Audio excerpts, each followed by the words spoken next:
kerja, keluar dari rumah, jangan tidak berdoa, jangan mengandalkan usaha kita. Usaha kita nggak bisa datang rezeki.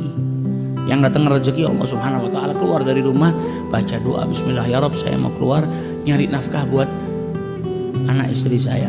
Walaupun kita kerjanya di toko, gajinya harian, tetap doa. Karena bisa jadi hari itu kau tidak dapat rezeki kalau Allah nggak mau. Keluar ke tempat kerjamu kobongan, selesai. Bukan hanya dapat gaji, besok tidak kerja lagi. Makanya manfaatnya kita berdoa supaya Allah terus mendawamkan, memberikan rezekinya kepada kita. Jadi rezeki ini datang bukan karena usaha kita. Perang Badar tadi yang jumlahnya umat Islam 314 orang, sama Allah diturunkan para malaikat untuk bantu umat Islam. Tapi bukan karena adanya malaikat umat Islam menang, tidak, karena kemenangan dijanjikan sama Allah. Allah mau umat Islam menang, ada nggak ada malaikat menang. Allah turunkan malaikat hanya untuk menenangkan hatinya umat Islam supaya tenang. Orang itu kan kadang tetap mikir tuh, wong 314 orang masa bisa menang ngelawan 1000. Tapi dikasih tahu sama Rasulullah, nih loh malaikatnya Allah turun secara bergilir mau bantu umat Islam. Oh, kalau dibantu malaikat ya wes tenang. Jadi tujuannya Allah ini menurunkan malaikat untuk membuat hatinya umat Islam tenang. Kalian ini dibantu sama malaikatnya Allah walaupun jumlah kalian sedikit. Tapi bukan berarti kemenangan itu karena adanya malaikat, tidak, karena Allah menghendaki mereka menang. Kita dapat rezeki bukan karena upaya kita, bukan karena kerja kita. Keluarnya kita dari rumah itu hanya asbab, karena Allah tidak mengeluarkan rezeki langsung dijatuhkan ke rumah kita.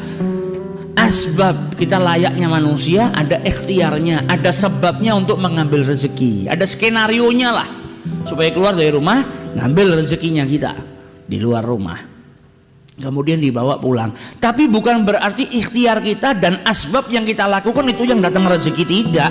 Ada orang yang nggak pakai asbab, nggak pakai ikhtiar, duduk di rumah rezeki datang kok.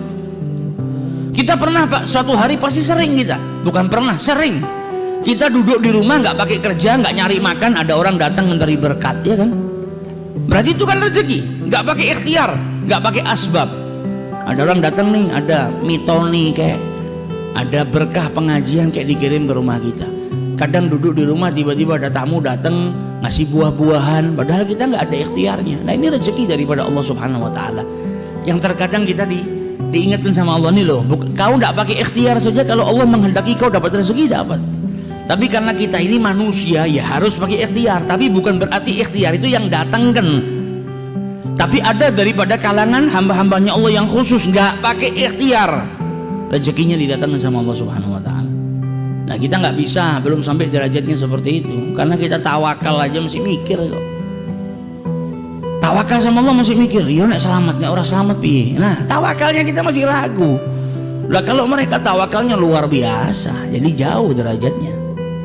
Sampai dulu pernah Imam Syafi'i ini berbeda pendapat dengan gurunya Imam Malik. Masalah apa? Masalah rezeki. Dalam hadisnya Rasulullah dikatakan, lau annakum tawakkaltum 'alallahi haqqa tawakkulihi, kalau kalian ini benar-benar bertawakal kepada Allah dengan sebaik-baik tawakal, la razaqakum kama yarzuqut thair, kalian pasti akan diberikan rezeki oleh Allah Subhanahu Wa Taala sebagaimana Allah memberikan rezeki kepada burung. Taghdu, burung itu keluar di pagi hari dalam keadaan khisaman, perutnya kosong lapar, kemudian kembali dalam keadaan kenyang. Nah Imam Malik bilang apa? Di sini yang paling penting tawakalnya. Kalau orang tawakalnya kepada Allah Subhanahu Wa Taala haqqa tawakkulihi, benar-benar bertawakal kepada Allah Subhanahu Wa Taala, nggak pakai ikhtiar, rezeki datang. Imam Syafi'i bilang enggak, karena ada perbandingan. Seperti burung yang keluar di pagi hari dalam keadaan perutnya kosong, kembali dalam keadaan lapar, berarti kan ada ikhtiarnya, keluar dulu dari rumah untuk cari pengisi perut. Ada perbedaan pendapat, tapi orang dulu kalau beda pendapat indah, tidak kayak orang sekarang berbeda pendapat kafir-kafiran, iya kan, malah musuhan, malah mencaci satu sama yang lain. Perbedaan pendapat ini rahmah, jangan dirubah jadi balwa, bencana. Imam Syafi'i punya pendapat seperti ini, Imam Malik punya pendapat seperti ini. Akhirnya Imam Syafi'i keluar dari rumahnya Imam Malik sambil berpikir, masih belum puas dia. Enggak, orang cari rezeki harus ikhtiar. Ya benar, Pendapatnya Imam Syafi'i benar, pendapatnya Imam Malik juga benar. Terkadang ada orang tanpa berikhtiar dikirimkan rezekinya sama Allah Subhanahu wa taala ke rumah. Tapi kadang juga ada waktunya kita berikhtiar kepada Allah Subhanahu wa taala. Maka di tengah jalan Imam Syafi'i ketemu sama orang tua, mau bawa kurma 1 karung, ngangkat gak kuat, habis panen. Maka kata Imam Syafi'i, sini saya bantu. Dibantu sama Imam Syafi'i, dibawakan sampai ke rumahnya. Sampai di rumahnya pemilik kurma tadi, karena sudah bantu, diambilkan kurma, diberikan kepada Imam Syafi'i. Ini kurma buat kau tadi sudah bantu saya. Maka diterima sama Al-Imam Syafi'i. Sambil dia teringat dengan pendapatnya nih, kalau saya tadi nggak ngangkatkan karung kurmanya orang tua ini, ya saya nggak dapat rezeki kurma ini. Tapi karena saya ngangkatkan, ada ikhtiar, saya dapat rezeki ini. Kembali dia ke rumah gurunya mau buktikan, sambil mau ngasih hadiah. Zaman dulu tuh santri kalau dapat kenikmatan yang pertama keinget siapa? Gurunya. Wah, ini saya dapat kurma, saya harus bagi dengan guru saya. Balik ke rumahnya Imam Malik, diberikan setengahnya buat Imam Malik, ini kurma buat engkau, ini kurma buat saya dapat rezeki tadi, kita bagi setengah, kata Imam Syafi'i. Kemudian diceritakan, ini tadi kalau saya nggak ngangkatkan ya saya nggak dapat. Kata Imam Malik apa? Engkau benar, saya juga benar. Saya nggak pakai keluar dari rumah, nggak pakai nguli, nggak pakai ngangkatkan 1 karung, datang sendiri ke rumah saya, kau bawa ke sini. Berarti kan saya benar, nggak pakai tawa, saya nggak pakai ikhtiar dapat kurmanya. Kau juga benar, kau nggak bisa dapatkan kurma ini kecuali kau dengan berikhtiar ngangkatkan kurma ini. Nah ini indah. Satu punya pendapat seperti ini, satu punya pendapat seperti itu. Sampai dulu Ibrahim ibn Adham ketika di masa belajarnya, maka dia dulu seorang peniaga, berdagang. Ketika dia berdagang, di tengah-tengah padang pasir dia lihat ada seekor burung yang jatuh. Maka kemudian dia tunggu, ini kira-kira burung yang jatuh nggak bisa terbang lagi, kan dia butuh makan. Kira-kira rezekinya dikirim nggak sama Allah? Kalau sampai rezekinya dikirim sama Allah Subhanahu wa taala, padahal dia sudah nggak bisa terbang, dia di tengah padang pasir seperti ini, tapi tetap mendapatkan rezeki dari Allah. Besok saya berhenti kerja. Buat apa kerja? Kalau memang rezeki itu dihantarkan. Tapi kalau dia mati, ya sudah saya kerja terus. Kata Ibrahim bin Adham. Ternyata nggak lama dia duduk, dia liatin burung tadi. Ada burung datang bawa makanan di mulutnya. Kemudian diberikan kepada burung yang cacat tadi, yang jatuh tadi. Maka dia ngeliat, ya Allah, walaupun dalam keadaan seperti ini Allah tetap mengirimkan rezekinya. Pulang ke rumah, dagangannya taruh gudang, dia tidak mau kerja lagi. Maka apa yang dia lakukan ini terdengar oleh Asyibli, orang soleh di zamannya Ibrahim bin Adham, walinya Allah. Dengar kalau Ibrahim bin Adham nggak mau kerja gara-gara ngelihat burung yang jatuh, dikasih makan sama burung yang lain, diantarkan, nggak perlu kerja.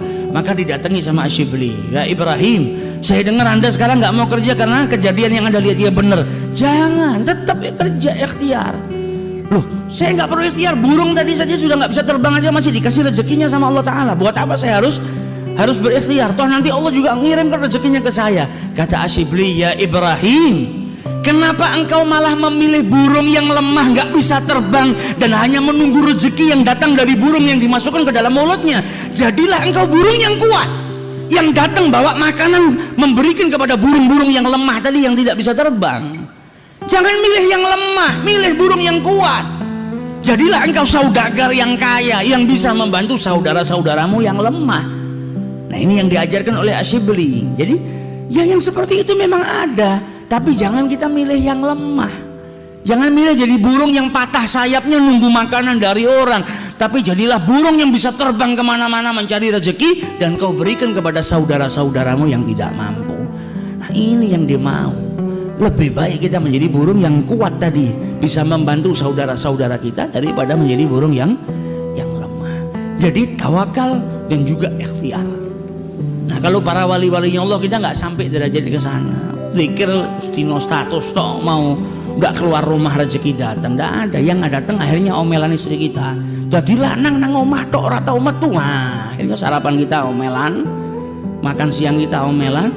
Kayak orang yang dulu datang ke kiai ngeluh, Kiai, saya tahu tuh salam itu khutbah Jumat itu kan seminggu sekali. Lah kok istri saya tiap pagi sampai malam khutbah terus, nggak pernah berhenti. Lah kui salahmu. Lah kamu yang nggak didik istrimu, kamu yang nggak nyari nafkah, ya akhirnya mulai dari pagi sampai malam khutbah Jumat istrimu. Nah kalau kita nggak ikhtiar, yang ada gitu sarapan kita diomeli bojo, makan siang kita diomeli bojo. Jadi